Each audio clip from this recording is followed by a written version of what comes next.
Welcome everybody to Top 5 Games of 2015. This list is where I'm obviously going to give you my Top 5 Games of 2015, but I'm just going to say right here, right now, these are my personal opinions, my games.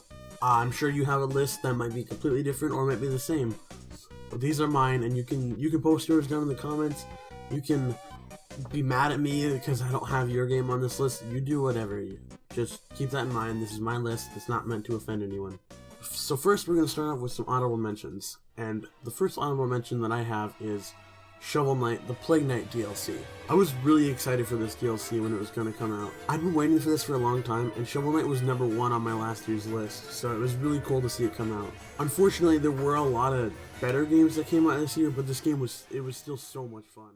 Next up on the honorable mentions is Majora's Mask 3D. I had a lot of fun playing this game. I was very invested in it for about 5 days straight, maybe even more, maybe a little less. But so were my friends too, which was really cool, and we would all be around the same part. So I'd be at Snowhead, and then my friend would be like a little bit ahead of me.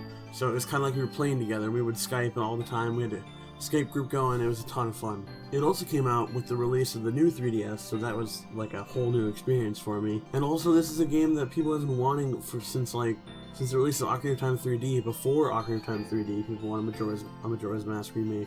But like I said about Shovel Knight, even though it's a fantastic game, I felt like other games kind of deserved a better spot instead of this being number 4 or something.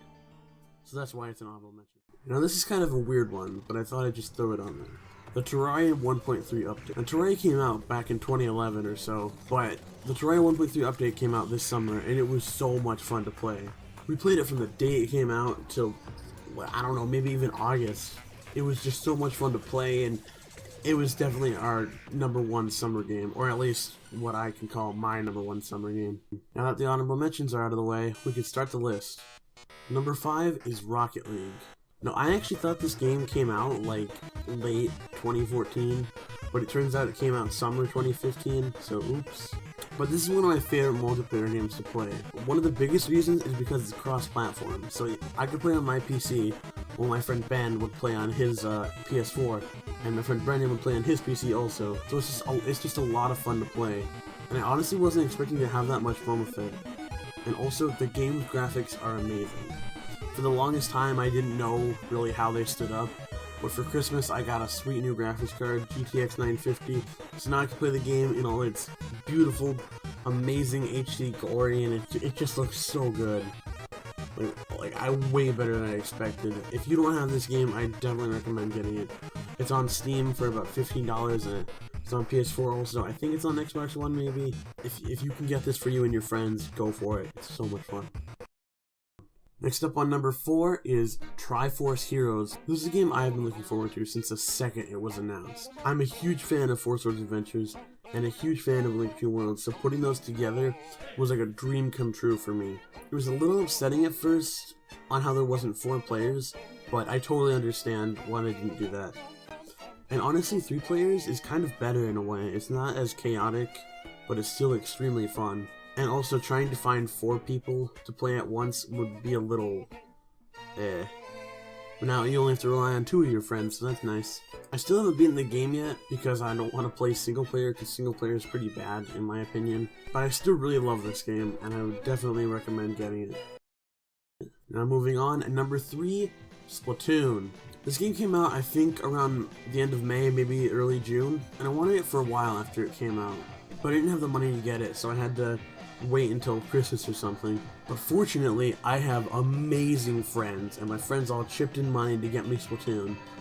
And along with the Terraria 1.3 update, this is definitely like second on the list for summer games. It's so much fun to play with friends and just sit down and do it for a while, and even though unfortunately I haven't played it in a while, it's still a great game, and I would really like to play it some more. It's easily one of my favorite Wii U games ever.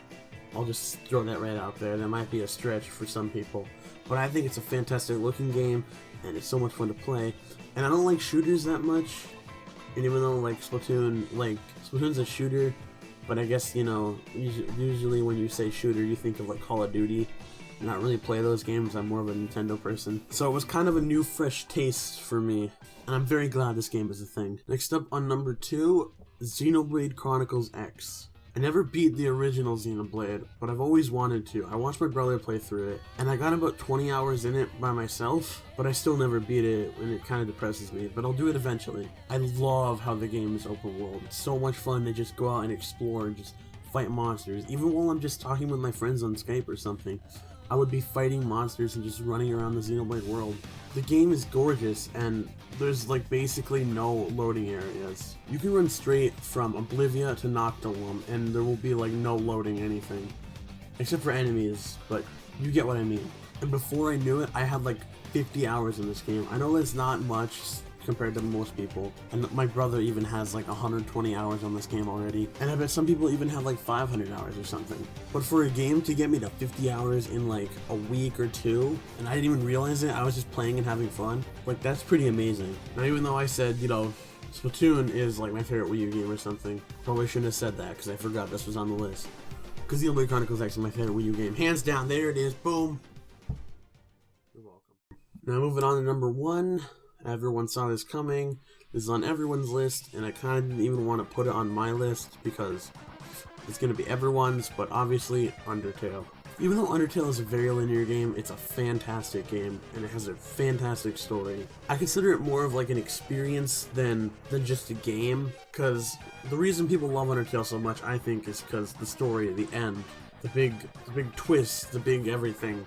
Even though the combat and the mechanics are very fun and very easy to do, I think the big catcher for Undertale is its story. After playing Undertale, I was pretty sure that this was my favorite game ever, and it was the best game ever created. But you know, now after the hype has died down, I realize that it's not my favorite game ever, but it's definitely my favorite game of 2015, and definitely one of the greatest games ever created. I will say that. It's number 1 in certain categories, I think, but not as the best game ever. But now let's move on to the real number 1 of everyone, am I right? Melee! Melee lost to Undertale in GameFAQs, so I mean, that's cool. Thanks for watching my top 5 games of 2015 discussion list video thing. I don't know what I'm going to call this yet. And Happy New Year, Happy 2016. 2015 went by pretty fast. And even though I didn't get to upload as many videos as I wanted to, I'm still kind of figuring my channel out and the direction I want it to take and what I want to do. I'm still happy with the stuff I put up, and I'm very happy with what people have said. I just want to say a quick thank you to, you know, all of my friends, Brennan, Ben, Weston, all the Amibros guys, Zach, Eric, David, Antoine, Juniper, aka Fixty Sore, Fixty Sour.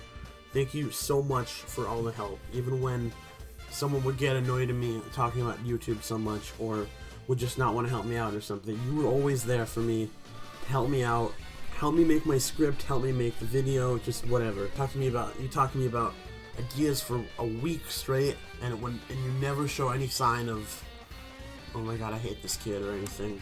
And I thank you for that. And that's not to say that my other friends are any worse or not as good or anything, but just the real sort of MVP to make my channel good, or to help me think it's been pretty okay, has been Juniper, and I thank her so much for that. And once again, thanks for watching, everybody. Check out some other videos if you want. I did an Undertale review.